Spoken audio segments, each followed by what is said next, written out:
Hello everyone and welcome back to our statistics and probability series here on Statcoding. Today I am in position to guide you through one of the most foundational concepts in statistics, which is measures of central tendency. This is chapter 3 of our course.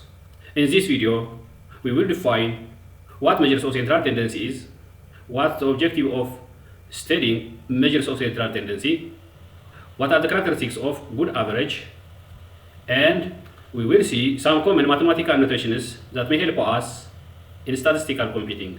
Stay with me.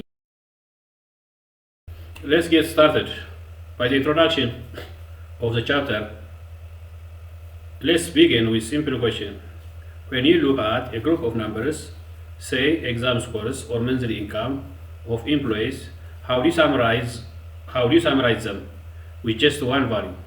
That is where measures of central tendency come in. So, what is measures of central tendency? It is nothing but statistical tools that identify a single value as representative of an entire data set.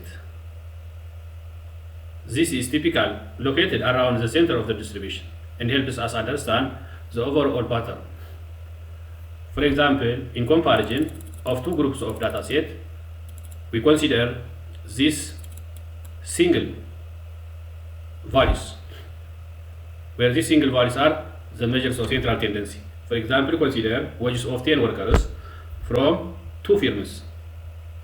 So, here we have the wages of 10 employees of firm A. This column, the wages of employees from firm B. So, how do we compare these two data sets? It is difficult to compare considering value to value comparison, meaning 200 with 250, 220 with 260, and even it is not possible to do so. So what the solution is computing the measures of central tendency, appropriate measures of central tendency, and obtain with single figure. For example, 280 is the arithmetic mean of this data set, right? And 295 is nothing but the mean of the employees from firm B. So,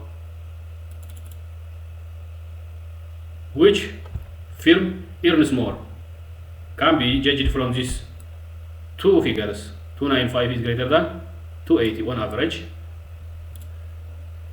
So, in general, what the objectives of studying measures of central tendency is nothing but to simplify and comprehend data easily, because these averages condense large data sets into a single value, right? For example, reporting the mean score of this 68.4 gives you quick overview of performance instead of talking with 100 students individually. Measures of general tendency facilitates comparison, right? If group A has a mean income of this and B the mean income of 750, then we can conclude that B earns more on average, because the figure both are positive. Then this positive number is greater than this positive number. This is nothing but comparison. What the search is nothing but to enable further statistical analysis. These measures of central tendency helps us to make further statistical analysis, right? For example, variance needs the knowledge of computation of variance needs the knowledge of measures of central tendency, because computation of variance is a function of arithmetic mean.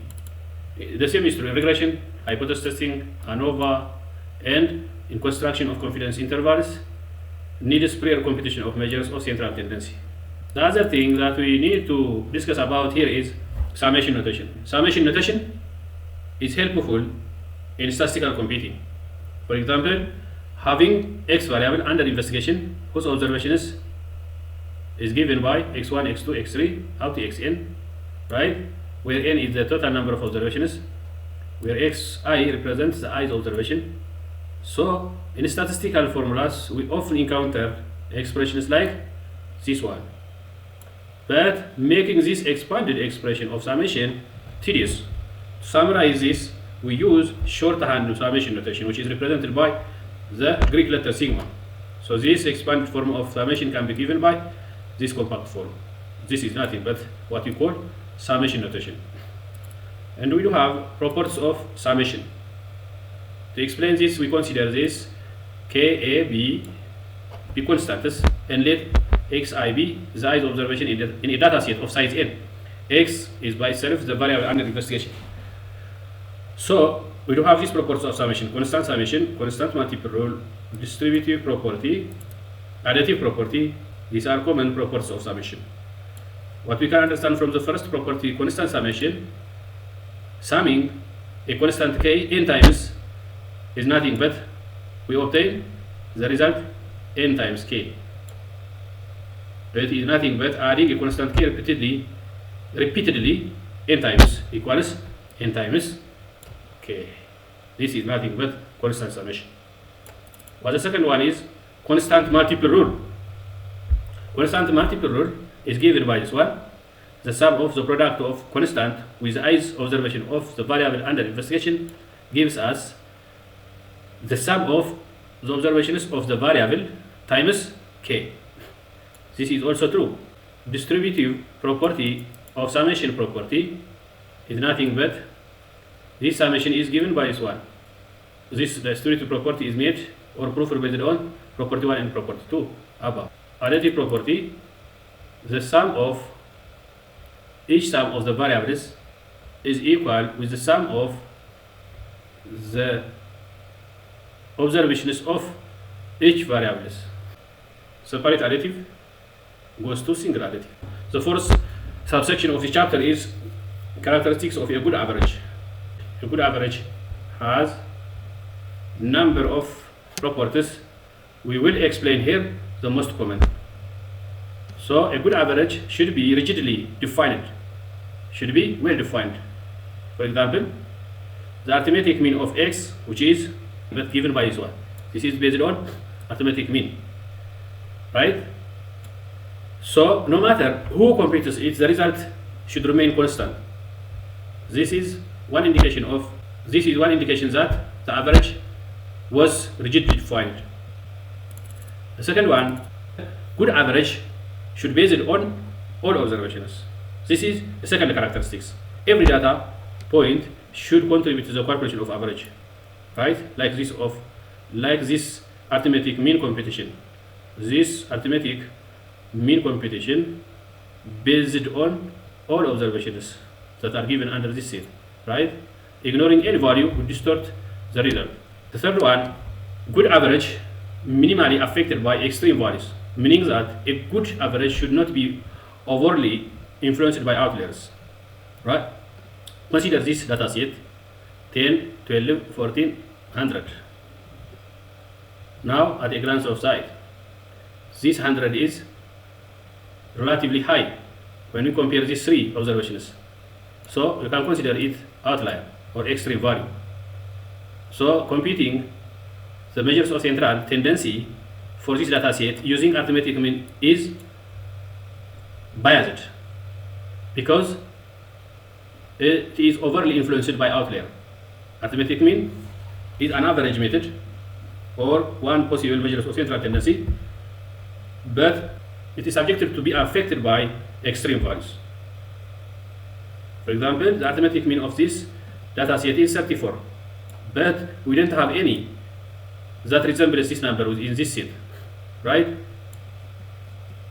The distance is about 20 with this 3 data set, and with the highest one, the distance is about 70.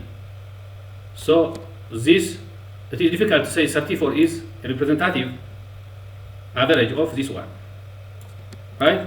But this is due to the outlier, which is 100. To the other way, if we compute median for this data set, right, we obtain this one, 13. 13 is the median. Now we have a number of we have 3 observations that looks like this 13, that tends to this 13, right? But we do have one observation, which is a 25% observation of this data set is too far. But in general, representing this data set using 13 is better than representing using 34, right? So median better reflects the central tendency here in this context, because median minimally affected by extreme values. The other characteristics of good average is nothing but capability of further algebraic treatment, meaning the measures of central tendency or average should allow further algebraic computations, like this combined average. This combined average is a function of the previous individual averages, x1, x2, right? And the fifth one, a good average is stable under sampling fluctuations. The average should not vary widely when computed from different samples of the same population, right? For example, if we sample gives a mean of 65 and another gives 66, the average is stable, right? This is 65 and 66, 65 mean of 65 from other sample and 66 from another sample is approximately the same. But if one gives 65 and the other gives 85, the average is unstable. So we consider the average type which brings these similar results of different samples of the same population. The other thing, right? Good average is easy to calculate and interpret. For example, computation of arithmetic mean is simple. Summing these observations, for example, 3 observations and divided by 3 is 10. This is simple to calculate and simple to interpret even, right? If this observation is observation of height of certain object, so this 10 is average height of those objects, right? We can easily interpret and compute it.